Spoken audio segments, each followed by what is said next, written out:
Hello viewers, in this video we will try to learn about a short story, and the title of the short story is The Yellow Wallpaper.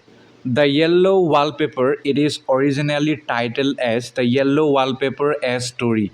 It is a short story written by American writer Charlotte Perkins Gilman, and it was first published in January 1892 in the New England magazine. Besides, this work of short story is regarded as an important early work of American feminist literature for its illustration of the attitudes towards mental and physical health of women in the 19th century.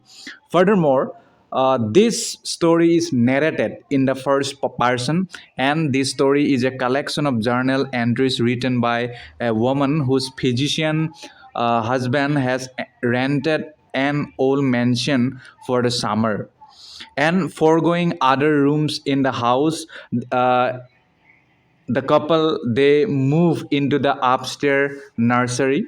Then, as a form of treatment, the husband forbids the unnamed woman from working or writing and encouraged her to eat well and get plenty of air so that she can recuperate or recover from what he calls a temporary nervous depression, a slight hysterical tendency, which is a common diagnosis in women at the time. Then the story, it depicts a young woman and her husband, how he imposes a rest cure on her when she suffers temporary nervous depression after the birth of their baby. Then they spend the summer at a colonial mansion where the narrator is largely confined to an upstairs nursery.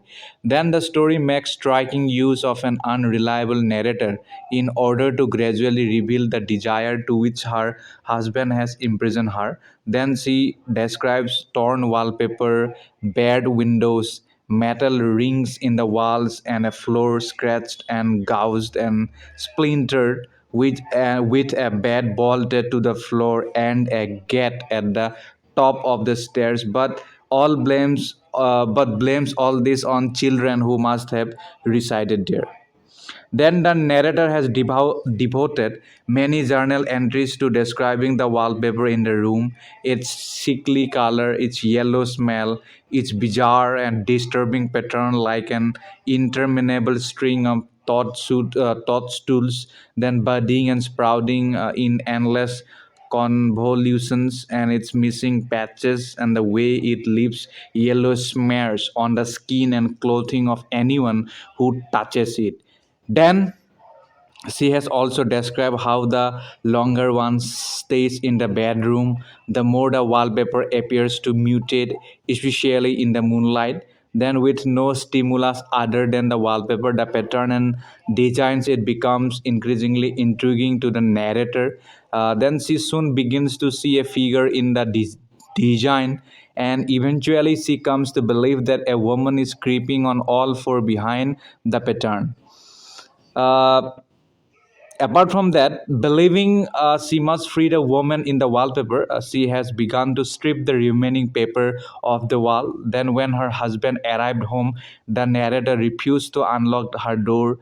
And when he returned with the key, he found her creeping around the room, rubbing against the wallpaper and exclaiming by saying like this, "I have got out at last, dot dot dot, in spite of you."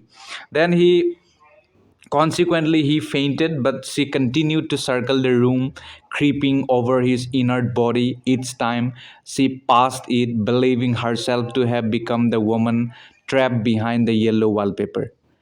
Okay, so that was the story. And then if you talk about how what kind of issues themes she has tried to explore through this work, then the writer Gilman, she has used her writing to explore the role of women in America around 1900, and she has also expanded upon many issues such as the lack of a life outside the home and oppressive forces of the patriarchal society. And through her work, she has also paved the way for writers such as Alice Walker and Sylvia Plath. If you talk about more thing of this short story, then in the yellow wallpaper, the writer has also portrayed the narrator's insanity as a way to protest the professional and societal oppression against women, while under the impression that husband and male doctors they were acting with their best interest in mind. Women were depicted as mentally fragile, and women's rights advocates of the era believed that the outbreak of this mental instability was the manifestation of their setbacks regarding the roles they were allowed to play in a male dominated society. Furthermore, women were even discouraged from writing because it would ultimately create an identity, and it will become a form of defiance. It was the belief system of patriarchal society of that time of America. And Gilman realized that writing became one of the only forms of existence for women at a time when they had a very few rights. After the birth of her first daughter, Gilman, the writer of the story, she had suffered postnatal depression, and she was treated by Dr. Silas Ware Mitchell, the leading expert on women's mental health at the time. Then the doctor had suggested a strict rescue regime involving much of bed rest and blanket ban on working, including reading, writing, and painting. Then, after 3 months and almost desperate, Gilman decided to contravene her diagnosis along with the treatment methods and started to work again. Aware of how close she had come to a complete mental breakdown, the author then she wrote this work, The Yellow Wallpaper, with additions and exaggerations to illustrate her criticism of the medical field. Then Gilman had sent a copy to Mitchell but never received a response. It may be that Gilman was ultimately proven right in her disdain for rescue when she sought a second opinion from Mary Putnam Jacobi, one of the first female doctors and a strong opponent of this theory, who prescribed a regimen of physical and mental activity that proved a much more successful treatment.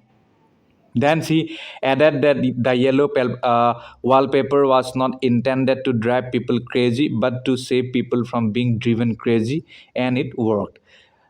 Besides, Gilman had also claimed that many years later she learned that Mitchell had changed his treatment methods. However, literary historian Julie Bates Dock has discredited this.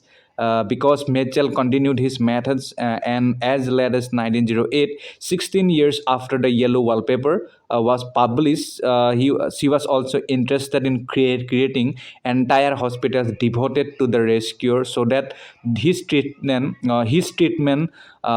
would be more widely accessible. And Gilman gave her high greatest thanks to the Richard Bohr for being the only man who believed in her. Okay. Moreover, this story, The Yellow Wallpaper, it has been interpreted by feminist critics as a condemnation of the male control of the 19th century medical profession. And throughout the short story, the narrator offered many suggestions to help her get better, such as exercising, working, or socializing with the outside world. Then her ideas are also dismissed immediately while using language that stereotypes her as irrational and therefore unqualified to offer ideas about her condition. Then this interpretation also draws on the concept of the domestic sphere that women were held in during this period. If you talk about more, then many feminist critics also focus on the degree of triumph at the end of the story. Although some claim that the narrator slipped into insanity, others see the ending as a woman's assertion of agency in a marriage in which she felt trapped. The emphasis on reading and writing as gendered practices also illustrated the importance of the wallpaper. If the narrator were allowed neither to write in her journal nor to read, then she would begin to read the wallpaper until she found the escape she was looking for. And through seeing the women in the wallpaper, the narrator must have realized that she could not live her life locked up behind bars. And at the end of the story, as her husband lies on the floor unconscious. She crawled over him, symbolically rising over him, and this is interpreted as a story over her husband at the expense of her sanity. So, in that way, it ends. I hope you have understood. Thank you so much.